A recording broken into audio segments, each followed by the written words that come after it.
Ever pondered the possibility that your client might be scamming you? It's an unsettling thought, isn't it? However, in the ever-expanding universe of freelancing, it's essential to stay vigilant. Today, we're going to delve into how freelancers can spot potential scams and protect their interests. Picture this. Jane, a graphic designer, took on a project from a new client. The client requested a considerable amount of work but refused to sign a contract. Jane, eager to please and secure the job, agreed.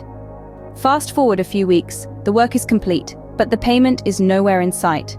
This, my friends, is a classic example of a client scam that freelancers may encounter. So, how can you avoid falling into a similar trap? Well, the first red flag to watch out for is a client who is reluctant to sign a contract.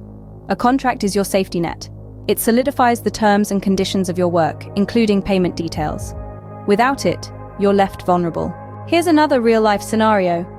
Mark, a freelance writer, gets contacted by a potential client who promises high-paying work. The catch? The client needs a sample of Mark's work that is specific to their project, and they need it for free. Mark obliges, hoping to land the job.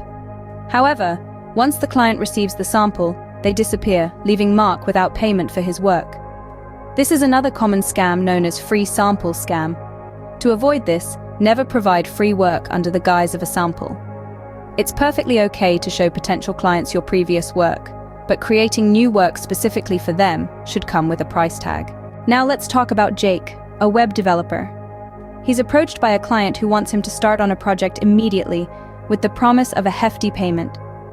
Jake starts working right away, but soon the client begins to demand more work outside of the initial agreement without offering extra pay. This scope creep scam is another one freelancers need to be aware of. To avoid this, always establish a clear scope of work before starting a project. If a client asks for additional work, don't hesitate to renegotiate the terms and price. These are just a few examples, but scams can come in all shapes and sizes. Here's a quick recap of today's main points. 1. Always insist on a contract before starting work.